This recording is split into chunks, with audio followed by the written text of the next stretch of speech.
Bonjour à tous et à toutes, j'espère que vous allez bien. Cette petite vidéo aujourd'hui sur la thématique de Je t'aimais car je ne savais pas m'aimer ou Je t'aime car je ne sais pas m'aimer.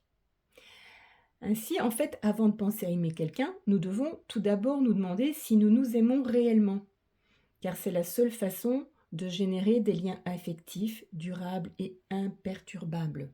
Pour cela, il nous est invité de libérer au maximum les 5 blessures, c'est-à-dire arrêter de nous abandonner, arrêter d'être injuste avec nous-mêmes, arrêter de se rejeter, arrêter de se trahir, arrêter de s'humilier dans le petit dialogue, le petit vélo intérieur dans notre mental, dans notre discours intérieur. Pour cela, je vais choisir aujourd'hui la planche vibratoire de trahison, sachant que toutes les autres, forcément en fonction de la blessure que vous avez à travailler, peuvent être utilisées. Pourquoi la trahison? Parce que si vous reprenez les premières lettres des 5 blessures, on a le mot trahi. T, R, A, H, I. Et voilà, donc celle-ci, elle va reprendre la thématique de toutes les blessures que l'on peut rencontrer au niveau vibratoire. Vous allez donc vous concentrer pour réceptionner le rayonnement vibratoire de cette planche qui va vous permettre de libérer au cœur des mémoires cellulaires les informations qui sont engrammées au niveau de vos cellules et qui occasionnent toujours à répétition les mêmes schémas. Alors, on y va. En fait, on nous a fait croire que le grand amour n'arrivait qu'une fois, généralement avant nos 30 ans. En fait, cependant, on ne nous a pas dit que l'amour n'était pas activé ou qu'il n'arrivait pas à un moment déterminé. On nous a fait croire que chacun de nous était la moitié de quelqu'un d'autre, que la vie n'avait de sens que lorsqu'on trouvait notre autre moitié. En fait, tout ça, ça a créé des systèmes de croyances, voire collectifs, que nous avons tous dans nos mémoires cellulaires et dans notre tête, consciemment ou inconsciemment. On ne nous a pas dit que nous naissions en fait entiers et que personne sur cette terre ne méritait d'assumer la responsabilité de compléter ce qu'il nous manquait. On nous a poussé à penser qu'une formule, on va dire 2 en 1, 2 personnes pensant de la même façon, était la seule chose qui fonctionnait. On ne nous a pas dit que c'est seulement en étant des individus avec une personnalité propre à chacun que nous pourrions vivre une relation saine. Et on nous a fait croire, c'est pour ça que je parle de croyance, on nous a fait croire qu'être en couple était obligatoire et que les désirs individuels devaient être réprimés. On nous a fait croire que les gens beaux, minces, étaient mieux, etc., étaient même mieux aimés. Encore des croyances. On nous a fait croire qu'il n'y avait qu'une seule formule pour être heureux, la même pour tous, en fait, et que ceux qui la fuyaient étaient condamnés, on va dire, à la marginalité. Allez, on va le dire comme ça.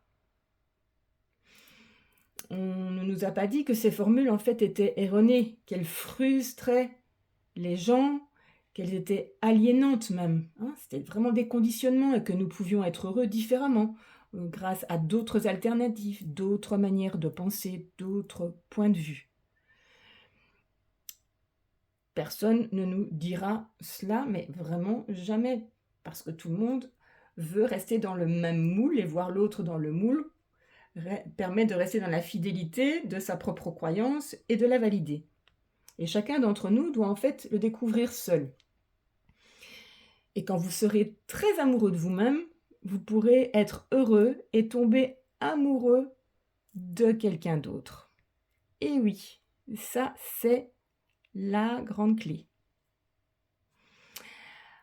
En fait, lorsque nous aimons, nous ne devons pas perdre notre individualité, ni changer notre façon de contempler le monde ou d'y vivre. Car l'amour ne se nourrit pas en fait de soumission ou de compromis en permanence, mais de liberté. De soi, de l'autre. Il s'agit de préférer plutôt que d'avoir besoin, de se réaffirmer dans son couple, de grandir ensemble. Nous devons être en fait ce que nous voulons être nous-mêmes, mais en restant toujours entier et complet, sans besoin d'une autre moitié qui fasse le travail à notre place en fait. Donc attention aux couples parfaits qui n'ont pas encore travaillé cela et qui donnent l'illusion que tout est OK, alors qu'ils n'ont pas encore travaillé complètement toutes les polarités et toutes les blessures et ce qui leur manque à l'intérieur. Si c'est le cas, c'est super, c'est tout gagné et de toute façon, c'est ça l'objectif. Alors, si ce n'est pas le cas, si une relation ne se compose pas en fait de deux personnes qui sont bien distinctes, bien uniques et qui profitent de leur vie individuelle et d'une vie commune à la fois, mieux vaut dire adieu. Séparation, chacun reprend son chemin, merci pour l'expérience vécue et lâcher une chose qui ne nous a jamais appartenu. C'est ça qu'on doit se dire en fait, parce que on était dans l'illusion complète que l'autre nous appartient, dans les attentes que l'on avait par rapport à lui. Aimez-vous d'abord, je dirais, pour ensuite aimer qui vous voulez. Pour cette raison, nous devons apprendre à dire « je m'aime » avant de dire « je t'aime ». Car vous ne connaîtrez l'amour véritable que de cette manière-là. Le reste n'est qu'illusion. L'amour n'est pas un jeu ni une compétition. Il ne s'agit pas de gagner ou de perdre, mais de grandir. Mettre en avant l'importance en fait de prendre soin de soi avant de prendre soin des autres est très difficile. Cependant, c'est la seule façon de ne pas détruire notre cœur, de ne pas se sentir vide et ravagé face à une immensité. Et attention aux intérêts personnels aussi, à essayer de détecter nos peurs profondes. Ça peut être de la solitude, du manque de reconnaissance, de ne pas être aimé, etc. Donc, semer notre champ des graines de l'amour-propre, je dirais, en prendre soin et protéger les fruits, même de la grande tempête ou des grands conflits. Ça va nous permettre d'alimenter notre amour envers les autres de façon saine.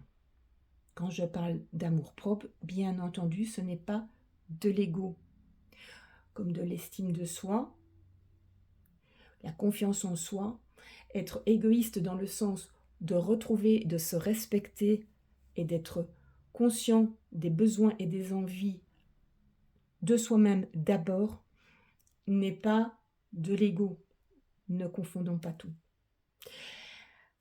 Ainsi, en fait, avant de penser à aimer quelqu'un, nous devons tout d'abord nous demander si nous nous aimons réellement. Car c'est la seule façon de générer, comme je vous l'ai dit, des liens affectifs, sains et durables, et de ne pas être dans l'illusion d'amour. Donc, petit coaching, observez-vous. Si vous êtes en permanence dans les compromis, ou si par contre vous obligez toujours l'autre à fonctionner comme vous avez envie, vous êtes dans le contrôle, ou que vous êtes toujours dans l'attente que l'autre fasse ce vous auriez envie qu'il fasse parce que finalement c'est là où à l'intérieur de vous ça vous manque, donc vous voulez que l'autre vous comble vos manques. Observez tout ça. Observez l'intérêt personnel aussi, à ne pas lâcher ça. Parce que si je lâche ce fonctionnement-là, qu'est-ce qui va se passer? Observez tout ça. Observez aussi les mécanismes, on l'a vu dans les autres vidéos de la thématique du parcours des stress émotionnels, où on a bien vu aussi les pouvoirs de domination que l'on met en place. Observez-les. Il faut d'abord être conscient vraiment du mécanisme de là où ça ne va pas et embrasser, on va dire, toutes ces difficultés, toutes ces peurs. Regardez-vous vraiment en face, apprenez à vous dire je t'aime face à un miroir en se regardant tous les jours. Vous verrez, au début c'est très compliqué et petit à petit, ça débloque. Pendant 21 jours, c'est pas mal de le faire. Je vous le propose vraiment à essayer, tentez, vous n'avez rien à perdre.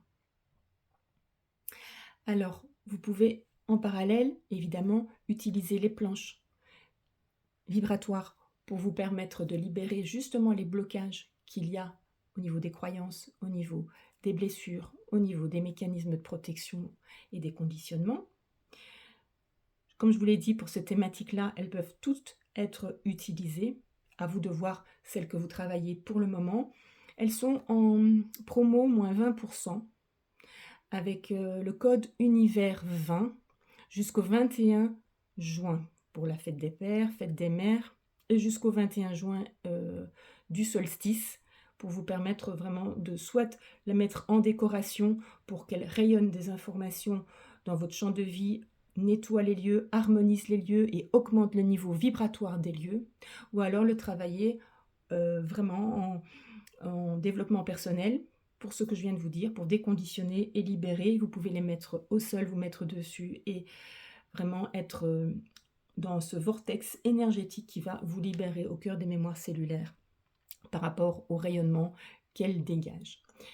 Voilà, donc vous trouverez donc dans la barre de recherche en dessous les coordonnées pour l'e-boutique si vous voulez vous en procurer. Je vous souhaite une belle journée ou une bonne soirée ou une bonne nuit en fonction de l'heure à laquelle vous regardez cette vidéo et on se retrouve tout bientôt.